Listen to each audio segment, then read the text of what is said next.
شهر رمضان الذي أنزل فيه القرآن.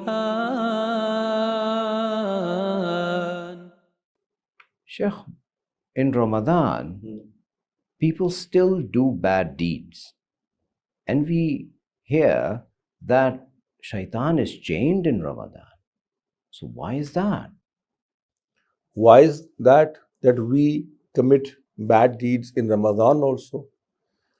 The answer is actually in the question, because it is we who commit the bad deeds. It is not the shaitan who commits the bad deeds. You see, do not give him too much credit. The shaitan will only inspire people or motivate them or give them evil ideas. He will put those ideas in your heart, but he will not make you do them. It is us who ultimately decides what we do and what we don't do, because the good and the bad already exist in every human being.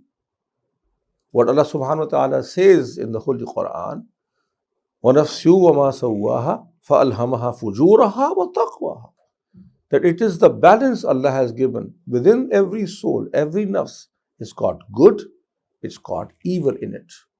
So the shaitan's role is of just the little prompt he can give us. In Ramadan, Allah subhanahu wa ta'ala gives us an edge over him, that even those prompts go away and we are now directly in control of our nafs and we decide. So yes, the shaitan are locked up, but they are not the ones who are doing the deeds. It is us. So what we need to do is to learn to control ourselves, focus on the good, do more good, strengthen the good and weaken the bad. So when he comes back after Ramadan, his prompting will not do much good, inshallah.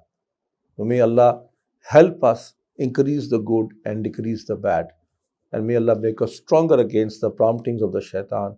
And make Allah make this Ramadan for us a month that when it goes, we all inshallah become better believers and Muslims and better servants of Allah subhanahu wa ta'ala.